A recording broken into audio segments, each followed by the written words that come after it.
Bismillahirrahmanirrahim. Assalamualaikum warahmatullahi wabarakatuh. Selamat jumpa kembali dengan saya di seri dialog tentang ilmu politik. Pada kesempatan ini, saya ingin menyampaikan suatu topik yang saya kira sangat penting di dalam kajian ilmu politik, yaitu berkaitan dengan berbagai macam pendekatan untuk memahami ilmu politik. Kajian tentang ilmu politik, kita mulai dari pemahaman kita tentang konsep, konsep dasar ilmu politik yang meliputi tentang kebaikan bersama, kemudian tentang penyelenggaraan negara dan pemerintahan, tentang kekuasaan, tentang kebijakan publik, juga tentang konflik. Nah, setelah kita menguasai tentang berbagai macam konsep ilmu politik, kita tentu melanjutkannya dengan mempelajari tentang berbagai macam definisi, gitu ya. Termasuk juga ruang lingkup. Nah, rasanya tidak lengkap jika kita hanya berhenti di situ. Kita tentu akan lanjutkan dengan memahami berbagai macam approach, gitu ya, atau pendekatan untuk memahami ilmu politik. Nah, kesempatan itu mari kita lihat di dalam screen berikut ini.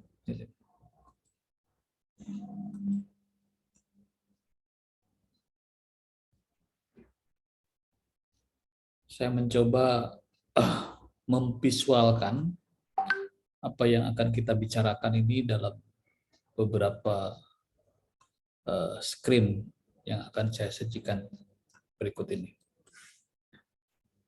Nah, seperti tadi saya sampaikan bahwa kita semua sudah memahami konsep dasar ilmu politik itu. Jadi kalau kita bikin semacam klaster, gitu ya, dari berbagai macam definisi itu kita bagi-bagi ke dalam kotak-kotak yang seperti ini, gitu ya. Di sini dari segi metodologi, kategori metodologi, konsep itu ada yang sifatnya ought to be. Jadi bagaimana politik itu seharusnya. Ada yang masuk ke dalam kategori what it is, gitu. Apa yang menjadi fakta atau realita pada kenyataannya, gitu. Nah, jadi definisi-definisi klasik, definisi kelembagaan yang memandang bahwa ilmu politik itu adalah bagaimana menciptakan kebaikan bersama, dan ilmu politik itu adalah mempelajari soal negara dan pemerintahan, maka itu kita kelompokkan ke dalam kategori bagaimana ilmu politik itu seharusnya, gitu ya.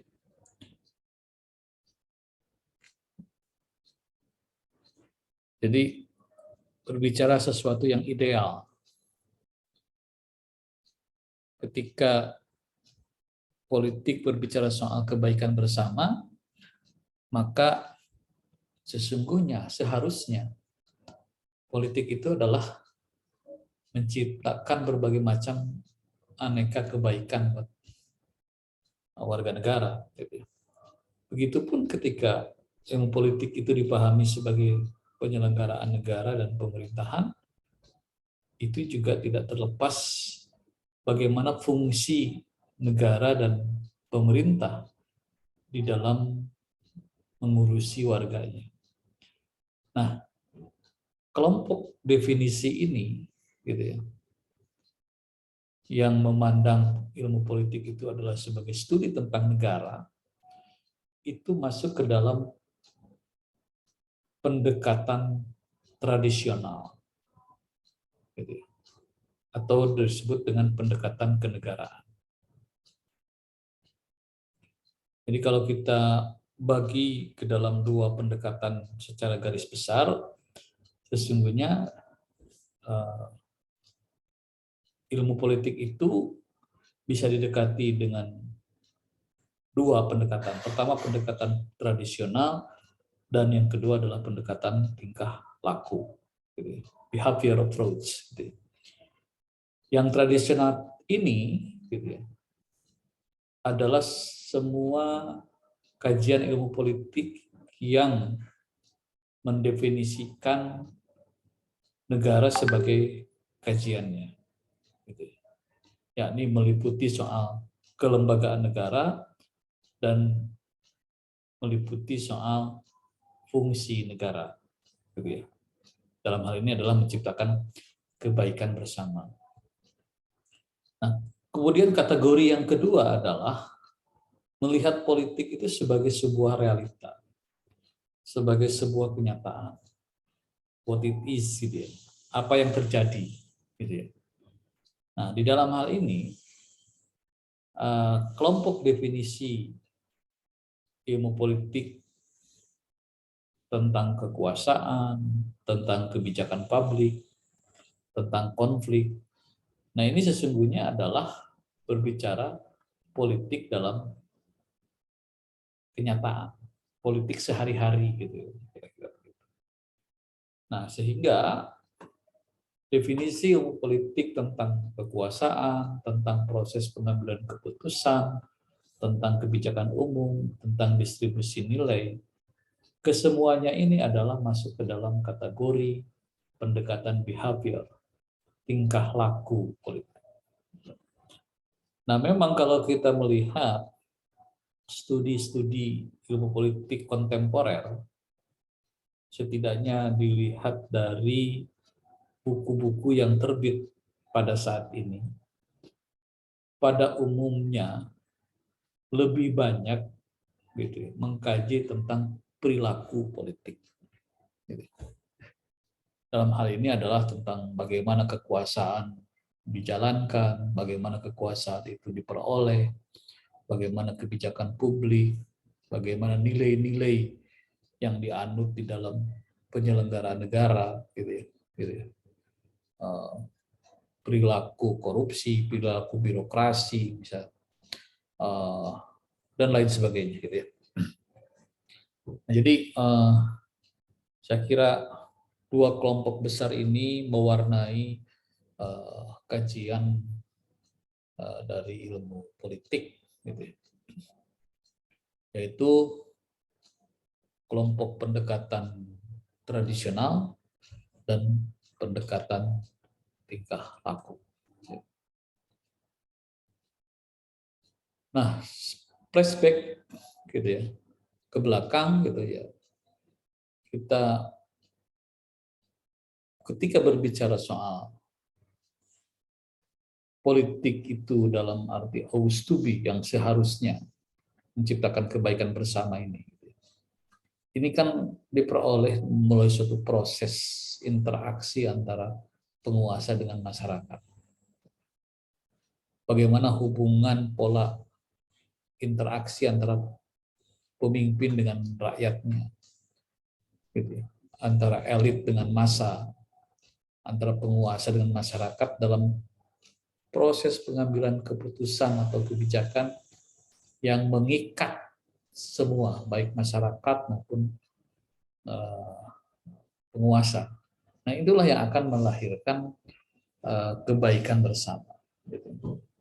Sejauh mana keputusan-keputusan atau tindakan-tindakan, kebijakan-kebijakan daripada pemerintah sebagai penguasa negara mampu menciptakan kebaikan bersama di dalam masyarakat. Itu sejatinya ilmu politik atau politik secara umum. Nah, tadi pada dasarnya politik itu berbicara soal interaksi antara negara dengan masyarakat, antara elit dengan massa. Nah, bagaimana proses interaksi itu terjadi? Jadi di sini masyarakat atau rakyat, tentu saja sebagai pemegang kedaulatan, sebagai pemegang kekuasaan, rakyat ini, rakyatlah yang berkuasa. Setidaknya ini dalam kajian demokrasi. Kalau dalam kajian otoritarian berbeda lagi. Bahwa pemegang kuasa itu bukan rakyat. Tapi misalnya raja. Kenapa raja? Karena raja itu adalah merupakan representasi Tuhan di bumi, gitu ya, kira-kira begitu. Sebagai khalifah, gitu ya, sebagai utusan, gitu ya. Kira-kira itu menurut teori kedaulatan Tuhan. Tapi kalau mau teori kedaulatan rakyat, rakyatlah yang berkuasa. Nah, bagaimana rakyat kemudian mentransfer kekuasaannya itu, gitu ya, melalui berbagai hal, gitu ya, dalam bentuk legitimasi, dalam bentuk pengaruh, gitu ya, melahirkan kewenangan sebagai kekuasaan yang sah dan legal, atau bisa juga melalui adu kekuatan, bahkan sangat boleh terjadi melalui proses manipulasi. Nah, saya ingin memberikan contoh yang konkret, gitu ya. Jadi pemberian kewenangan dari rakyat ini yang paling umum adalah melalui pemilu. Gitu. Nah, disinilah dalam proses pemilu ini bagaimana rakyat kemudian memberikan mandatnya, kekuasaannya kepada pihak yang diminta oleh rakyat, gitu ya. Nah, dalam ini akan terjadi proses adu pengaruh, adu kekuatan, setidaknya barangkali dari partai-partai politik sebagai kontestan di dalam pemilu, gitu ya. Baik pemilu untuk memilih eksekutif maupun pemilu ketika kita memilih anggota DPR. Nah, jadi inilah hubungan antara rakyat dengan kekuasaan, gitu ya, yang kemudian akan melahirkan kewenangan dan legitimasi. Di dalamnya tidak sederhana. Mungkin ada manipulasi, ada pengaruh, ada kekuatan di dalamnya. Nah, setidaknya itulah gambaran yang bisa kita peroleh dari bagaimana proses transfer kekuasaan dari rakyat kepada pemegang mandat. Dalam hal ini adalah para penyelenggara negara. Nah, kembali kepada bagaimana kita memahami pendekatan di dalam ilmu politik, gitu ya.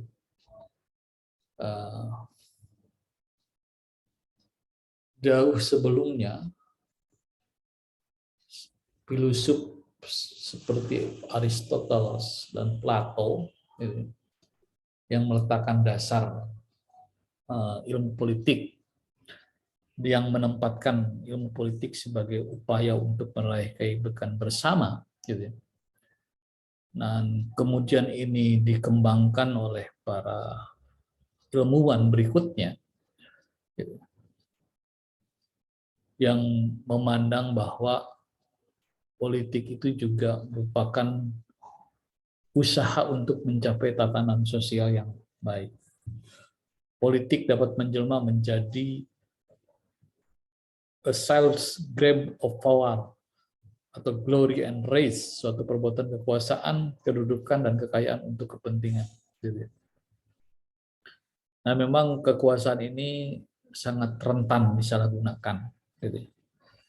Bahkan Lord Acton menyampaikan suatu adagium tentang kekuasaan. Power tends to corrupt. Absolute power corrupt absolutely. Bahwa kekuasaan itu cenderung untuk menyimpang. Kekuasaan itu seringkali disalahgunakan. Power tends to corrupt. Gitu ya. Absolute power corrupt absolutely. Kekuasaan yang mutlak menurut Acton sudah pasti disalahgunakan. Power tend to corrupt, absolute power corrupt absolutely. Kekuasaan yang mutlak, yang berlebih, pasti disalahgunakan. Makanya di dalam demokrasi itu, ajaran terpentingnya adalah bagaimana kekuasaan itu dibatasi. Bagaimana kekuasaan itu harus disandingkan dengan suatu pesan moral gitu ya. Jadi harus ada pengontrol. Gitu. Jadi supaya tadi tidak korup, tidak korup gitu ya, tidak disalahgunakan. Nah, secara sederhana kita akan memahami politik itu ya seperti itu. Gitu. Namun sekali lagi bahwa mengingat aktivitas politik itu sangat luas jangkauannya. Jadi ketika kita berbicara pengurusan negara, apa yang diurus oleh negara? Semua kebutuhan warga negara. Apa itu kebutuhan warga negara? Ya kalau kita kelompokkan ke dalam 3 kelompok besar ya, sandang, pangan, papan, itu kebutuhan dasar warga negara. Jadi dengan demikian, maka politik itu harus menjangkau pada kebutuhan dasar warga negara. Yang meliputi tadi sandang, pangan, dan papan.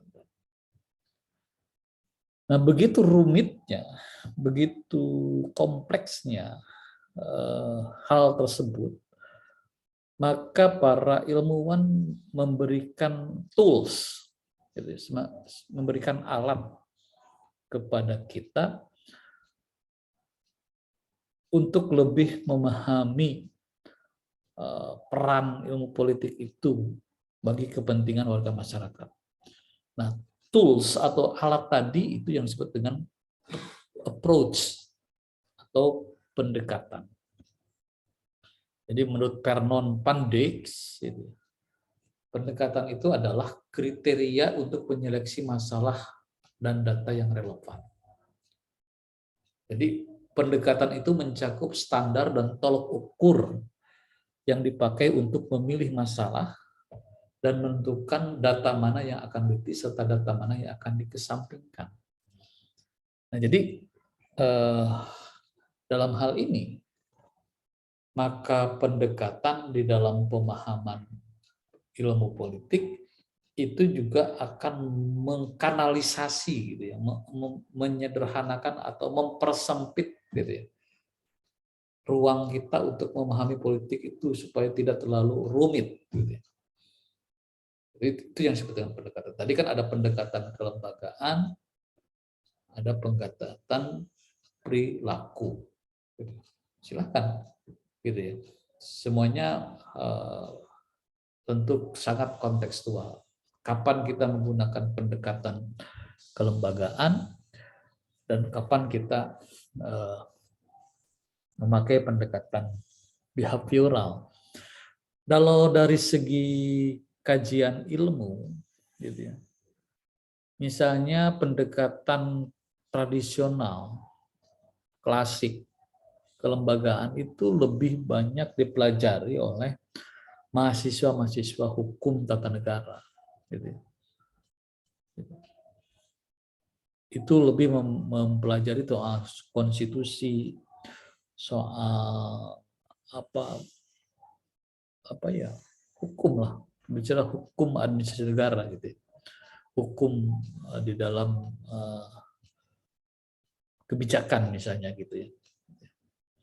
Nah, jadi sementara di dalam kajian-kajian di luar hukum tata negara gitu ya, di ilmu politik misalnya, di pemerintahan, itu lebih melihat politik itu sebagai perilaku, melalui pendekatan behavior. Ketika berbicara soal kebijakan misalnya, gitu ya. Nah, dalam segi aspek perumusan kebijakan nanti akan muncul pertanyaan siapa yang menjadi aktor, gitu ya, pembuat kebijakan itu. Kemudian atas dasar apa mereka mengambil kebijakan tersebut dan untuk kepentingan apa. Jadi memang dikaji betul saya kira. Nanti itu kita akan ketemu pembahasan soal ideologi negara. Nah, sebenarnya itulah yang membimbing para pembuat keputusan di dalam negara itu, gitu ya, berdasarkan ideologi negara. Ideologi yang nasionalis, yang ultranasionalis, gitu ya, yang di samping nasionalis itu misalnya yang agamis dan lain sebagainya. Jadi mereka akan memiliki pola atau pendekatan masing-masing untuk memahami fenomena ilmu politik ini. Gitu. Mau pendekatan perilaku maupun pendekatan tradisional atau kelembagaan. Untuk lebih mempertajam hal tersebut, gitu ya, apa yang dimaksud dengan pendekatan tradisional, dalam hal ini negara menjadi fokus utama dalam dengan menonjolkan segi konstitusionalitas dan yuridis. Jadi bahasan pendekatan ini menyangkut sifat undang-undang dasar, tentang kedaulatan, tentang kedudukan dan kekuasaan dari lembaga-lembaga negara, seperti parlemen, Mahkamah Agung, Mahkamah Konstitusi, tentu, dan tidak terlepas adalah badan eksekutif, gitu ya. Dalam hal ini adalah kementerian, lembaga, gitu, sebagai organ-organ eksekutif yang membantu presiden misalnya, atau yang membantu gubernur, bupati, wali kota di dalam menjalankan tugasnya. Kemudian juga ada badan yudikatif, badan peradilan. Ya. Jadi mengapa pendekatan ini disebut juga sebagai pendekatan legal institusional? Karena pendekatan tradisional lebih sederhana memandang politik, yaitu dalam hal ini adalah soal negara dan penyelenggaraan negara. Sederhana sekali. Walaupun ya ketika kita bicara soal penyelenggaraan negara itu ternyata tidak sederhana juga gitu. Nah, hal ini yang berbeda dengan pendekatan perilaku, behavior approach gitu. Jadi pendekatan perilaku itu memandang esensi dari kekuasaan itu adalah untuk kebijakan umum. Nah, jadi kenapa orang berkuasa? Karena dengan berkuasa dia buat kebijakan. dan kebijakannya dilandasi oleh ideologi. Gitu ya. Nah, kalau kita misalnya kita mengenal ideologi Pancasila, gitu ya, maka semua gerak perilaku tindakan di dalam pengambilan keputusan itu harus berstandar kepada Pancasila. Yang pertama misalnya soal ketuhanan yang Maha Esa. Di setiap kebijakan itu selalu dilihat dari dua sisi. Sisi keduniaannya, kira-kira begitu, dan sisi keakhiratannya. Jadi kebaikan itu bukan hanya kebaikan di dunia, tetapi juga kebaikan di akhirat kelak, gitu ya. Nah itu yang senantiasa mewarnai para pengambil kebijakan, gitu ya. Karena esensi kekuasaan yang dia peroleh dari mandat rakyat itu adalah untuk membuat kebijakan. Nah, kebijakannya sendiri harus berstandar kepada ideologi. Ideologi apa yang kita anut? Gitu ya. Ideologi sekuler tentu ya akan melahirkan kebijakan yang sekuler. Tempo hari misalnya sempat ramai soal kemungkinan di Jakarta akan dibuka, akan ada jalan yang dinamai Jalan Mustafa Kemal Atatürk, Bapak pendiri Turki, gitu ya. Nah, hal ini kemudian menimbulkan kontroversi, gitu ya, terkait dengan siapa sosok Kemal Atatürk itu. Apakah memiliki relevansi dengan budaya atau religiositas orang Indonesia misalnya, itu yang menjadi perdebatan. Jadi sekali lagi berbicara soal perilaku itu sangat kompleks. Karena sesungguhnya perilaku politik itu ya sesuatu yang memiliki keteraturan. Artinya bahwa tidak ujug-ujug, tidak tiba-tiba gitu ya, orang kemudian memiliki perilaku yang seperti itu. Tempo hari misalnya KPK merilis bahwa lebih dari 60% operasi tangkap tangan KPK atau yang berperkara di KPK itu 60% adalah lulusan perguruan tinggi. Nah ini kan menimbulkan semacam interpretasi, apa hubungannya? Apakah itu tidak ada jaminan orang punya pendidikan tinggi untuk tidak korupsi, atau memang gitu ya, bahwa korupsi itu sudah menjadi semacam perilaku yang mengukat, berurat, berakar di kalangan masyarakat kita, begitu ya.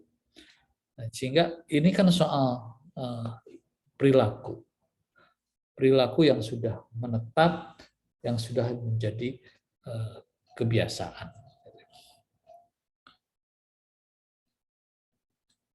Nah, apa yang membedakan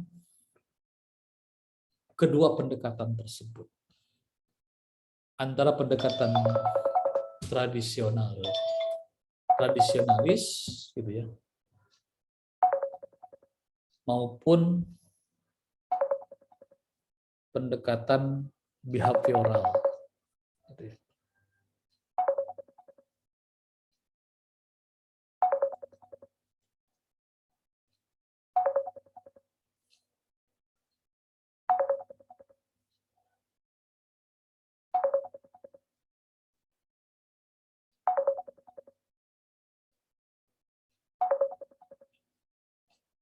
Pendekatan ini, gitu ya, tradisionalis menekankan kepada nilai, norma, filsafat, ilmu terapan, historis yuridis, dan tidak kuantitatif. Gitu. Sementara behavioralis menekankan kepada fakta, penelitian empirik, ilmu murni, sosiologis, psikologis, dan kuantitatif, gitu ya. Ini saja sebenarnya kalau kita mau membedah sebuah fenomena politik, tergantung kepada apa yang tools, alat yang digunakan. Kalau menggunakan nilai dan norma, soal baik buruk, benar salah, gitu ya. Kemudian pendekatannya historik, penelitiannya kuantitatif, gitu ya, atau kualitatif lah, tidak kuantitatif itu bisa kualitatif. Ini sudah bisa dipastikan bahwa kita menggunakan pendekatan tradisional. Nah, namun apabila kita melihat fenomena politik itu lebih kepada fakta, gitu ya, yang empirik berdasarkan kajian ilmu murni dan menggunakan teori-teori sosiologis, psikologis, gitu ya, serta menggunakan metode penelitian yang kuantitatif, sudah bisa dipastikan bahwa itu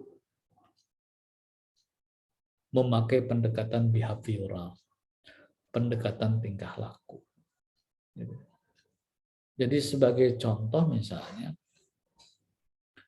bagaimana kita memahami korupsi. Tentu saja kalau korupsi itu kita pandang dengan nilai-nilai dan norma, sesuatu tindakan yang tidak dibenarkan oleh agama manapun, dan tidak ada ajaran manapun, budaya manapun yang mentolerir korupsi. Maka itu adalah pendekatan tradisional. Tapi kalau kita melihat perilaku korupsi, fenomena korupsi itu sebagai sebuah fakta, bahwa di era modernitas sekarang ini, di mana masyarakat lebih mengedepankan kepada simbol. Jadi orang maju, orang sukses itu simbolnya adalah dengan harta, dengan kekayaan, gitu ya. Nah, itulah kemudian yang melahirkan perilaku korupsi. Nah, jadi ini dua pendekatan yang berbeda untuk memahami sama-sama soal korupsi. Gitu. Nah, itu saya contohkan tadi. Bagaimana seorang tradisionalis dan seorang behavioralis gitu ya, memandang korupsi. Dan itu bisa berbeda. Nah, mungkin kita sering menyaksikan diskusi di media. Banyak sekali kan sekarang di televisi, di media sosial, gitu ya, podcast gitu ya, membedah suatu fenomena gitu ya. Di situ kita bisa melihat orang ini memakai pendekatan apa ya melihat fenomenanya itu. Tradisionalis atau behavioralis gitu ya. Mudah ya, karena kita tahu gitu ya. Apa itu tradisionalis? Approach, pendekatan tradisional itu apa? Dan kita tahu juga apa itu dengan yang dimaksud dengan pendekatan behavioralis, behavior, tingkah laku. Serta ilmu apa yang digunakan untuk membedah itu. Gitu. Makanya kalau ada diskusi seorang ahli hukum dengan seorang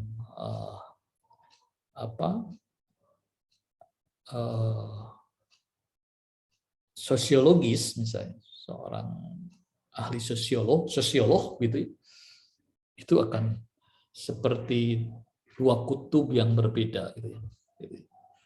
Hukum lebih kepada filsafat, norma, sosiolog lebih kepada empiris, kenyataan, fakta, gitu ya. Nah, tentu kita tidak dalam posisi mana yang benar, gitu ya. Semuanya benar, gitu ya. Artinya ya ini soal cara membedah saja, kan gitu.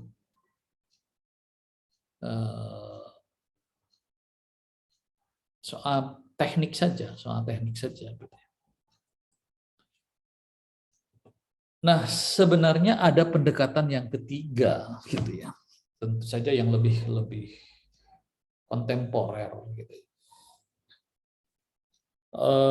Yaitu yang disebut dengan post behavioral, pendekatan pasca tingkah laku, dengan ciri-ciri sebagai berikut. Reaksi ini timbul karena ada upaya untuk mengubah penelitian dan pendidikan ilmu politik menjadi suatu ilmu pengetahuan murni sesuai dengan pola ilmu eksak. Kemudian yang kedua, ada upaya untuk mengadakan penelitian yang empirik dan kuantitatif. Ilmu politik menjadi terlalu abstrak dan tidak relevan terhadap masalah sosial yang dihadapi. Relevansi dianggap lebih penting daripada penelitian yang cermat. Kemudian penelitian dianggap terlalu abstrak, maka ilmu politik kehilangan kontak dengan realitas sosial. Kemudian penelitian mengenai nilai-nilai harus merupakan tugas ilmu politik. Kemudian para cendekiawan mempunyai tugas yang historik dan unik untuk mengatasi masalah-masalah sosial. Kemudian juga cendekiawan harus action oriented, dan cendekiawan tidak boleh menghindari perjuangan dan harus turut mempolitisasi organisasi profesi dan lembaga-lembaga ilmiah. Gitu. Nah, jadi dalam hal ini, gitu ya,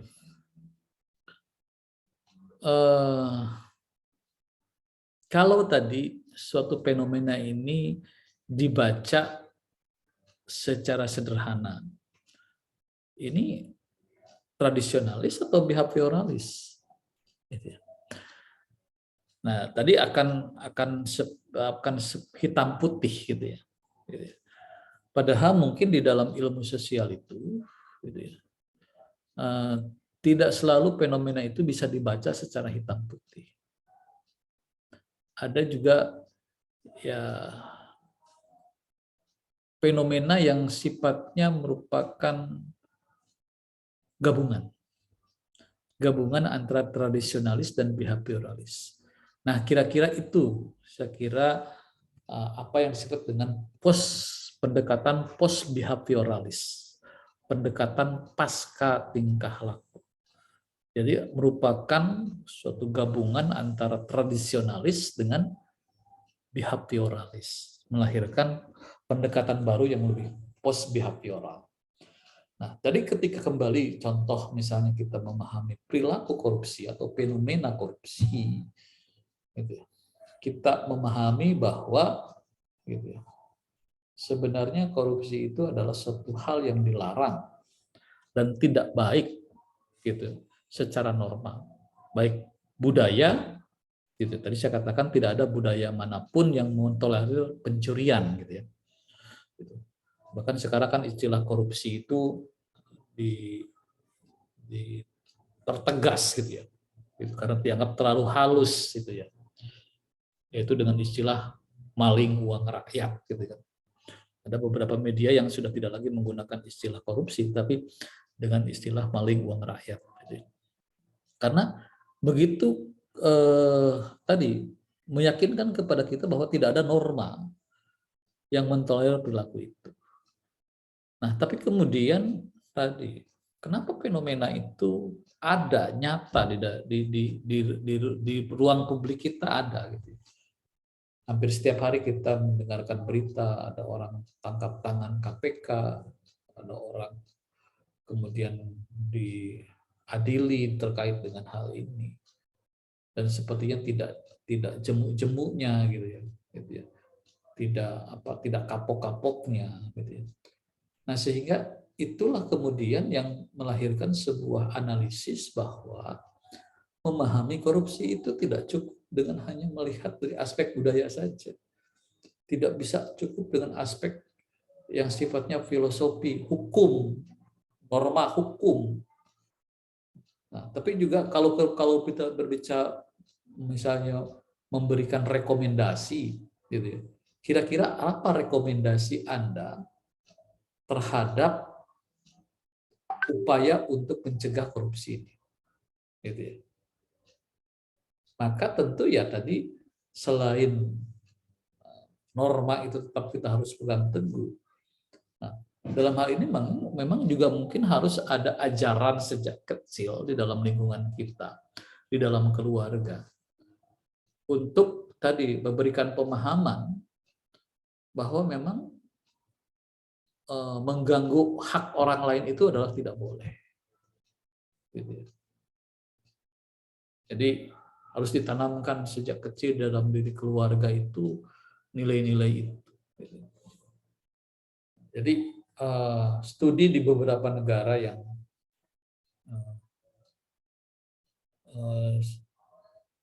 tingkat korupsinya rendah, gitu ya, itu menunjukkan suatu bukti bahwa memang pemahaman terhadap hal itu sudah lama tertanam sejak kecil.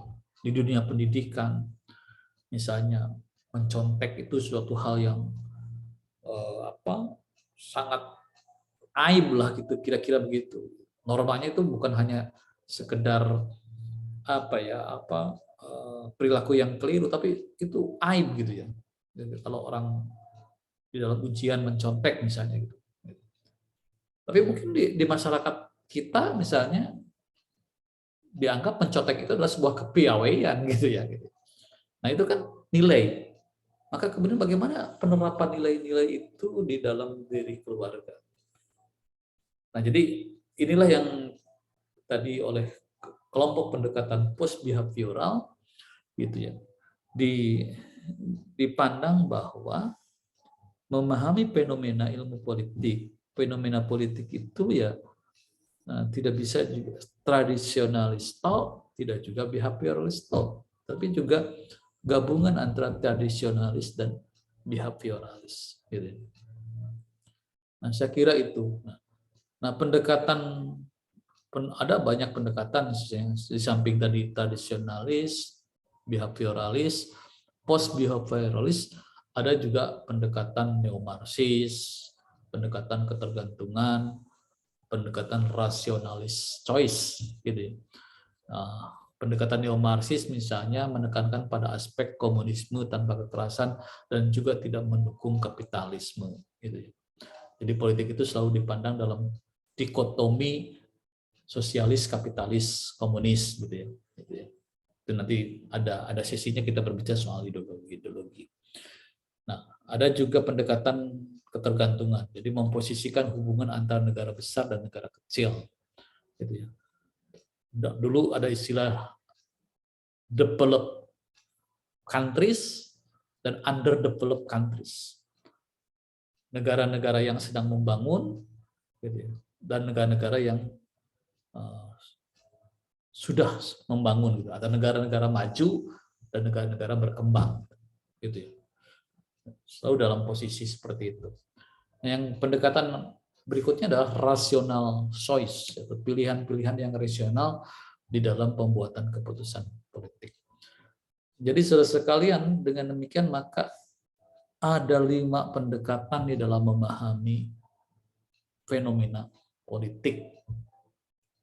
Pertama tradisionalis, kedua behavioralis, ketiga post behavioralis. Bukan 3, bukan 5, 6 berarti ya. Tadi sekali lagi tradisionalis, behavioralis, post behavioralis, neomarxis, ketergantungan dan rasional choice.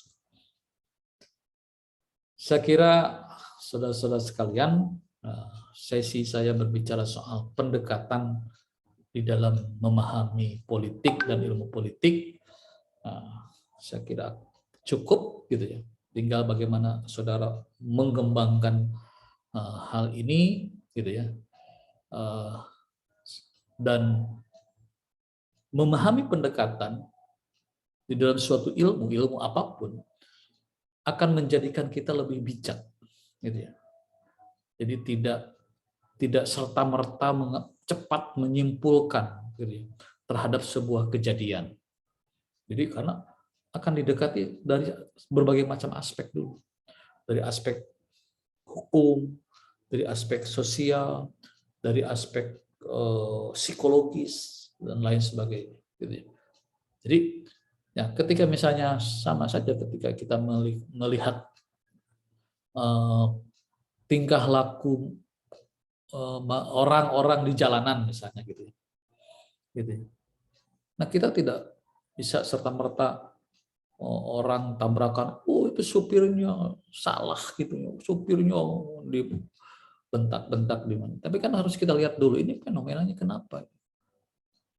Jangan-jangan supirnya itu baru saja kehilangan anaknya misalnya gitu ya, sehingga dia tidak kan itu. Jadi tidak serta-merta segera mengambil kesimpulan tanpa sebuah proses mendekati dari berbagai aspek. Nah itu saya kira kegunaan kita memahami pendekatan atau approach di dalam kajian ilmu pengetahuan. Sekian untuk sesi kali ini. Terima kasih. Wabillahi taufiq wal hidayah. Wassalamualaikum warahmatullahi wabarakatuh.